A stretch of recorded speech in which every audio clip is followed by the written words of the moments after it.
Well, hello. This is Whitney Owens with Water's Edge Counseling. I'm excited to be doing another interview with one of our therapists over at the practice, which is Lisa Clark. She does a lot of good work with a lot of different things, works with individuals, but she also specializes in eating disorders. And with everything going on with the pandemic, we felt like it was important to get on here and talk about eating issues. I know for sure I've had some eating issues during the pandemic, and it's a difficult time for a lot of people as we emotionally eat. So anyway, I'm looking forward to her kind of sharing with you about the experiences that she's seeing and some advice she can give to us. So Lisa, can you first just kind of introduce yourself and maybe share a little bit about the work you do with clients? Sure. As Whitney said, my name is Lisa Clark. I am a licensed professional counselor here in Georgia. I'm also a certified professional counselor supervisor, so I actually supervise counselors and clinicians trying to get their license as well.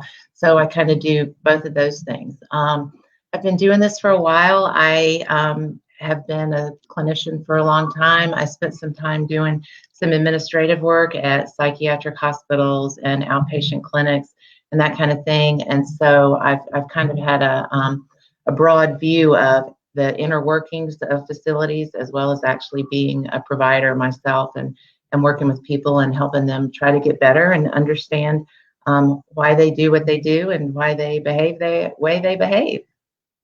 Well, we all need to figure that out. Right. Right. Right. So Lisa had a lot of experience. I guess you were at Georgia Regional most recently and then came Mhm. to Water's Edge Counseling. It was about a year and a half ago. So Right.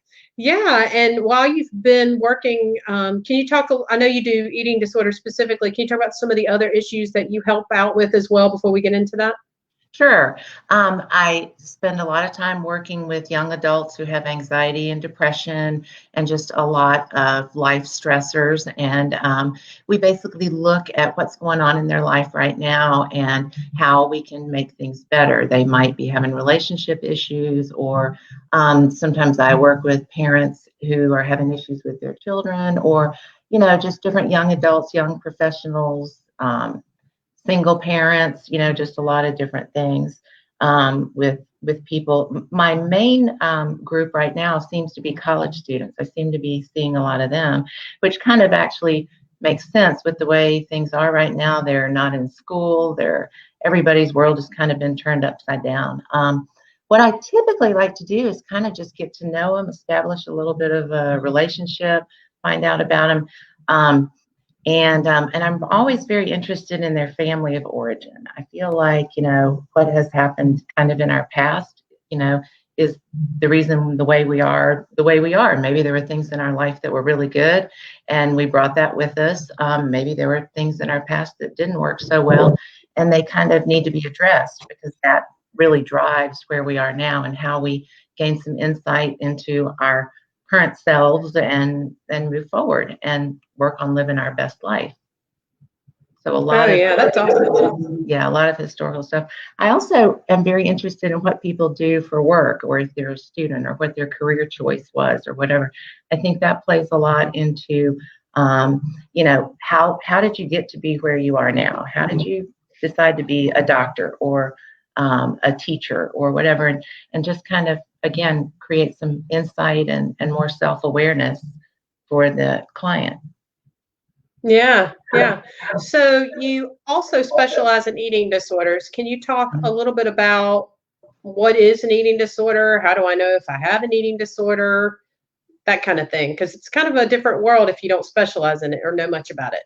Sure, sure. It is very complex. It is really a very difficult thing to have and to treat. And I think a lot of times people may not even know they have one. Sometimes the first thing is that someone else might notice, wow, I've noticed your eating has changed, or you seem to be a little more obsessive or over worried or really focused on things related to eating and exercise, counting calories, that kind of thing. And so typically, I think if you find yourself having someone else, first of all, notice, that might be a little bit of a red flag. And then if you find that it's really kind of all consuming, like you're planning your meals, or you're not planning your meals, or you're going to the grocery store, or you're really focused on what other people are doing and eating and exercising. And sometimes there's a little bit of competitive side to, talking about, again, just it's always a discussion. It's always the primary focus, and the worry, maybe you, again, over exercise, weigh yourself too much. Just if it feels like it's controlling your life, then it might be time to have someone, take a look at it and talk with you about, maybe there is an issue, maybe it's not, maybe it's just situational. Maybe it's, for example, like now when we're all isolated or at home. I know if I've heard people say they're bored, so they're either eating out of boredom, or that's kind of a time when it might occur. Or if you're, a lot of people use food as to control things. Food is one thing that's very easy to control. I'm going to eat or I'm not going to eat. I'm going to be picky or I'm not going to be picky. I can count calories or not. It's one thing that is pretty easy to have your own say as to what happens with it. Yeah, so do you think that when we're going through this pandemic and there's just so much going on in the world that we feel out of control, do you think people turn to food because it's actually something they can control? I think they do. I think it is something they can control. And it's also very comforting. And a lot of people, food is a very social thing, get together with friends and have dinner, or, a lot of stuff revolves around food. So it's a comfort thing as well. And again, now in this time of isolation, fear, not knowing what's going on, everybody's emotions are kind of all over the place. And a lot of times we don't realize that our emotions actually drive our eating behavior. Some people get really stressed and they say they stress eat. Other people get really stressed or nervous and they can't eat, or they're worried or whatever. And so it's always just good to be aware of it. But right now for sure is, a lot of people are exercising to get out of the house or whatever. Now it becomes a habit. It's a great healthy habit. But then are they doing it, 7 days a week? Are they, having their family have dinner and they're going to head out for a run, and it becomes too much of a focus. And again, I think a lot of people don't like to address it. So that's what makes it really complex, very delicate to work with. For sure, for sure. So often I'm guessing you see eating problems and exercising kind of go hand in hand with the eating disorders.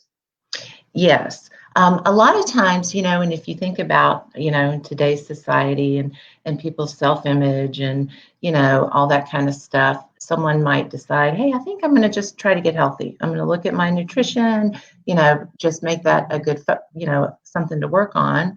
And then it really, again, becomes a little bit of an obsession. It kind of gets away from you.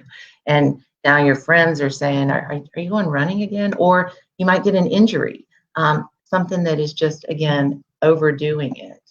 And that's kind of, I think, when you kind of need to reach out and just see if everything is okay, or if it's something that needs to be addressed. Yeah. Well, I love how at the beginning Ooh, that got weird noise. Hold on. All right. You hear me okay? Yes. Okay. Okay. I like how at the beginning we were kind of talking about family of origin issues, because I do kind of see that, right? I guess when someone comes into therapy and you're kind of dealing with the eating disorder, dealing with family of origin, can you kind of share with people what is it like when they come to therapy, and how do you work on the eating issues, and then how do you kind of transition into that family of origin? Okay. That's a great question. So I kind of, just learn everything about them, not just their eating, but, their life, and kind of address all the areas in their life. And then if their concern is related to eating, then we kind of talk a little bit more and dig a little bit more into that. So like a great example that I have of that related to family of origin is, you might have heard the term the Clean Plate Club. So say growing up, you finish your dinner, you can't leave the table till you finish eating. You have to eat your vegetables. My generation that was crazy. And so now you get to a place where you're like, well, I don't have to do that anymore, and I can choose. I'm an adult. It's not now a consequence to be stuck at the table and that kind of thing. So then as you're an adult, sometimes you might still feel like you've got to be in the clean plate club, or you might go the exact opposite way and say, I'm not going to do anything related to clearing my plate, and so that's kind of a good example of as we grow up.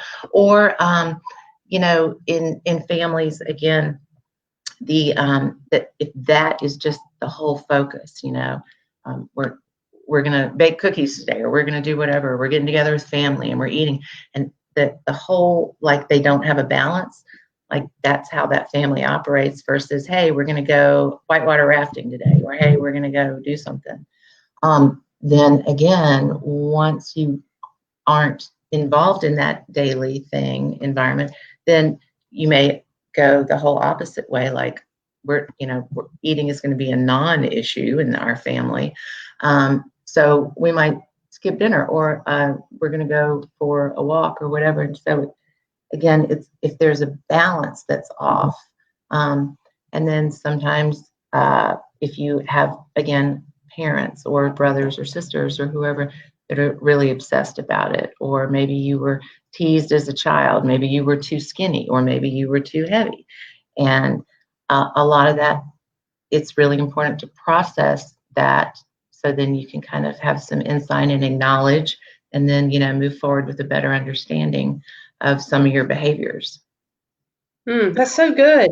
Yeah, I'm sitting here thinking also about stories I hear where their parents kind of put that on them when they're young, especially women feeling like, oh, I have to have a body that looks a certain way to be able to be successful in my life. And I even think about, like, I might be putting something on and be like, oh, I don't like the way I feel in this or the way I look. And my daughter I hear her saying the same thing. And I'm like, oh, like, am I teaching her this? And so I think parents consciously, unconsciously are teaching their kids about body image and about eating.